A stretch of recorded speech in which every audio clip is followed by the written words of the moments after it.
Welcome back to the Warriors Way podcast. My name's Tim. I'm the host, and I just want to thank you for tuning in again this week. This week on the podcast, we're talking about how to accomplish our goals with faith, family, and fitness in 2026.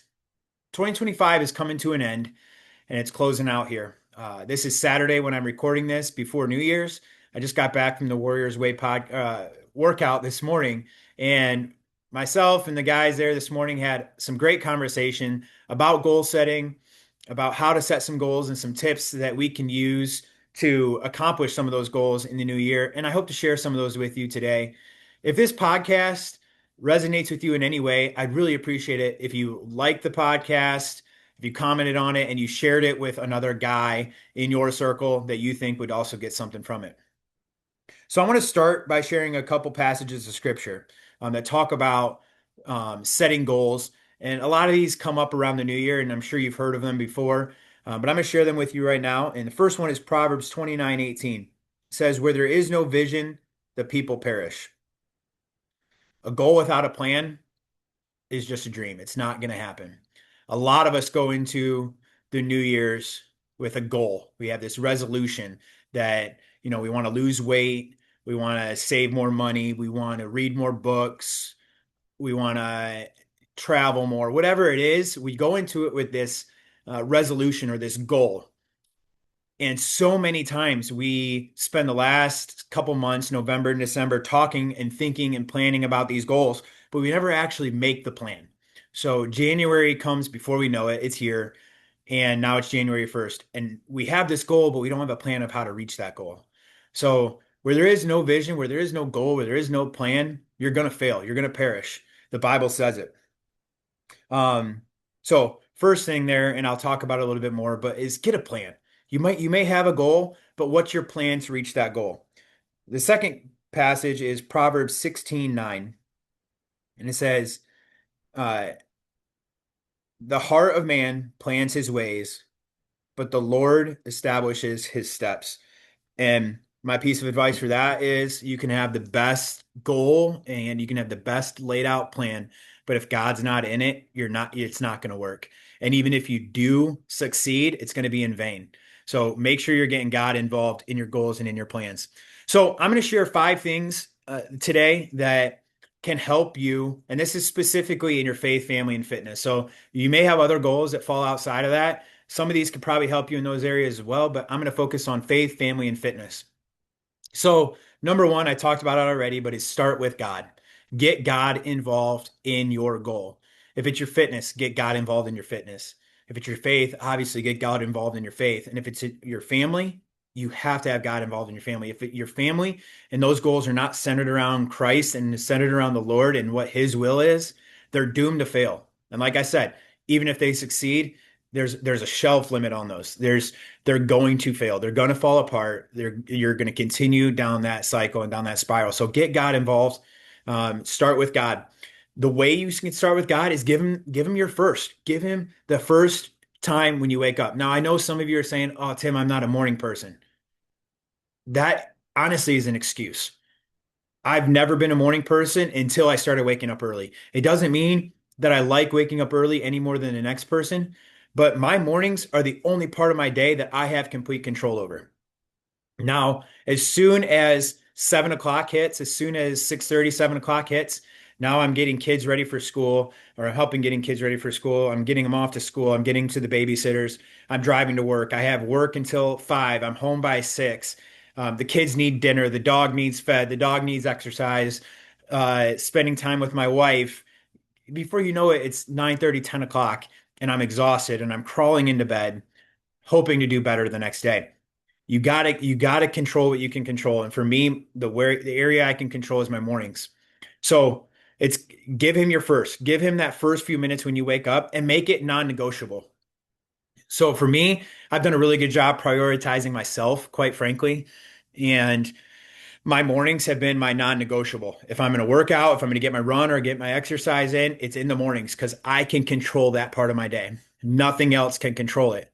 Every other part of my day is reactive. I'm reacting to kids, the dog, my wife, my job, all these other things start taking priority. And if I don't get my stuff done in the morning, it's just not going to happen. My chances of success plummet through the floor if I don't get it done in the morning.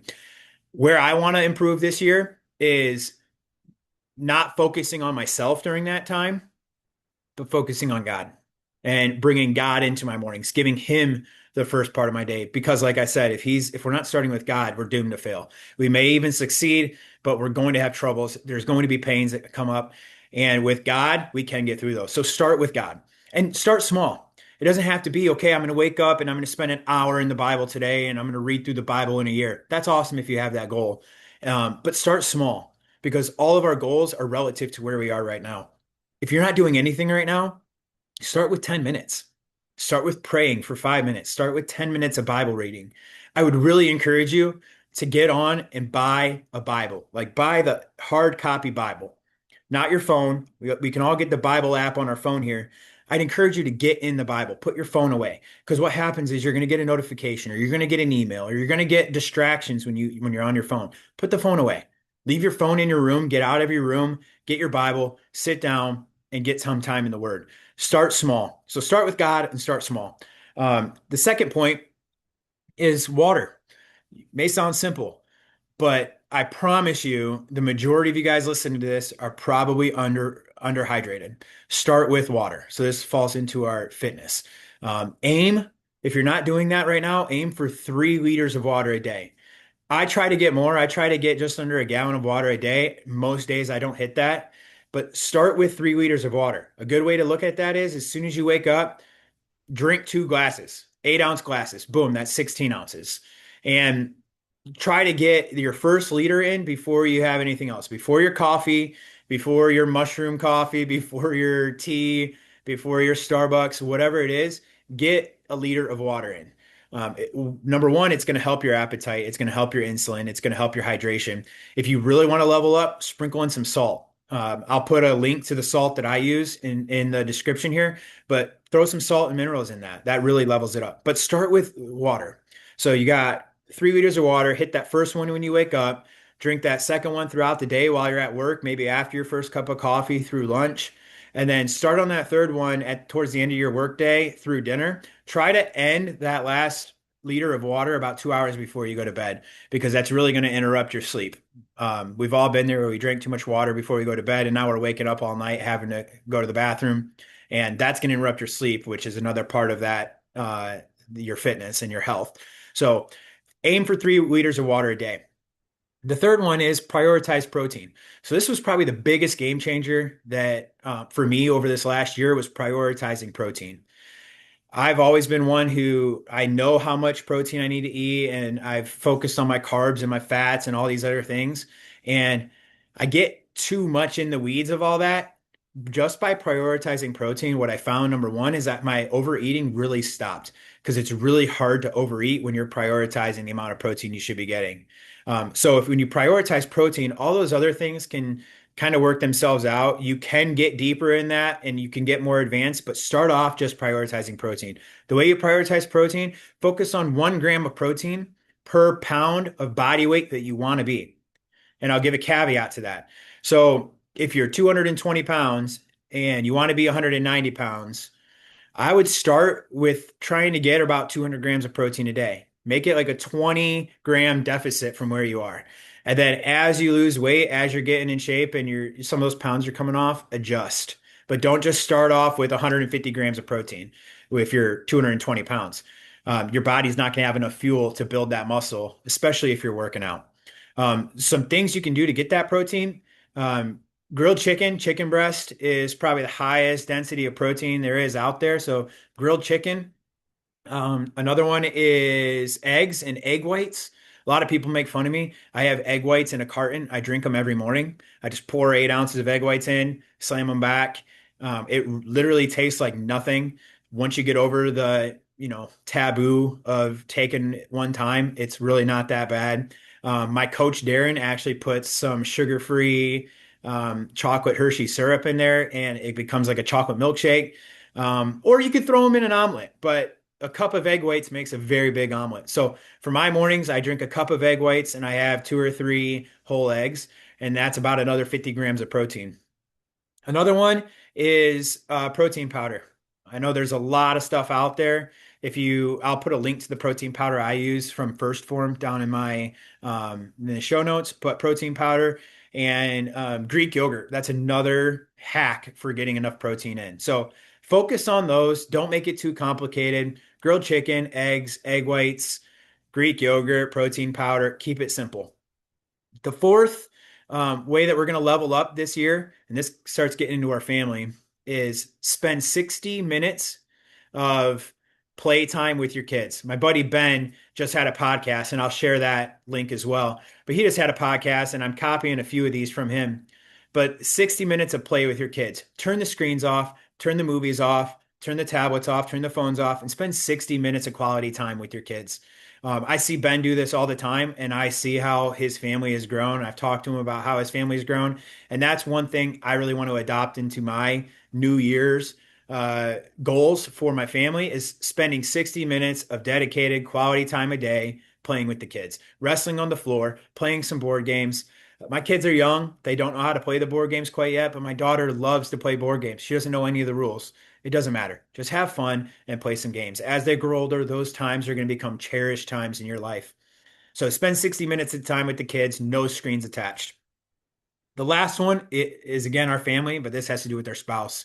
And next to starting with God, this may be the next important one. I'm saving it for last, is by definitely not the least one though.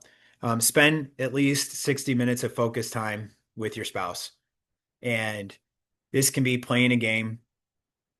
For Christmas, my wife just got me one of these little digital Nintendo games that can plug into the TV and it has all these games loaded on it.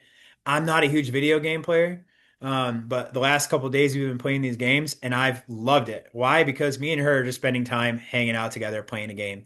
Um, we played Phase 10 a few weeks ago. Again, I'm not a gamer and I had a blast playing Phase 10. So find some games, get some games, sit down and talk. I know it's weird, guys. We've been married for a few years and you want to sit down and talk to your wife. Like, what are you going to talk about? But I want you to try to think back to when you guys were dating. Like I was driving over an hour one way just to bring my wife coffee so I could see her and talk to her for a few minutes. Like, man, do I act like that? Am I doing stuff like that today? Am I putting that much effort in? And one of my goals for this new year is to put that effort back into my marriage and to focus on my marriage and focus on my wife. So again, put the screens down, put the phones down, take the movies off. I mean, there's times to go out and go to a dinner, go to a movie, but that time shouldn't just be you two sitting in front of the TV watching your favorite show. Sure, that's fine here and there, but I would challenge you to put the phones down, put the screens down, and just spend some quality time talking with your wife and cultivating that relationship. If you want to level up in your marriage, that's the way to do it. If you want to level up in your fatherhood, the way to do it is to spend time with your kids. If you want to level up in your fitness, I gave you three ways there. Start with God. You should start with God in all those areas, but start with God, hit your water for the day, and prioritize protein. As this year goes on, I'll share some more on how you can step up in that. If you need help and you want help on getting better in any of these areas in your fitness, in your faith, or with your family, please reach out. I would love to help you with that. I'm not telling you that I have all the answers. I'm actually telling you on this podcast, I don't have any of the answers. These are areas that I want to improve this year and I want to get better at. And I would love for you to do it with me. So, if you want to leave a comment wherever you're listening to this podcast or watching this podcast, leave a comment, reach out to me in one way or another. And I would love to connect and I would love to help you on your journey. And I would love to help you crush some goals in 2026. Once again, thanks for listening to the podcast. If any of these points meant anything to you or if you got anything out of this, I would really appreciate it if you shared it with another guy in your circle and invited him to level up in these areas this year as well. All right, guys, let's go crush 2026. We got this.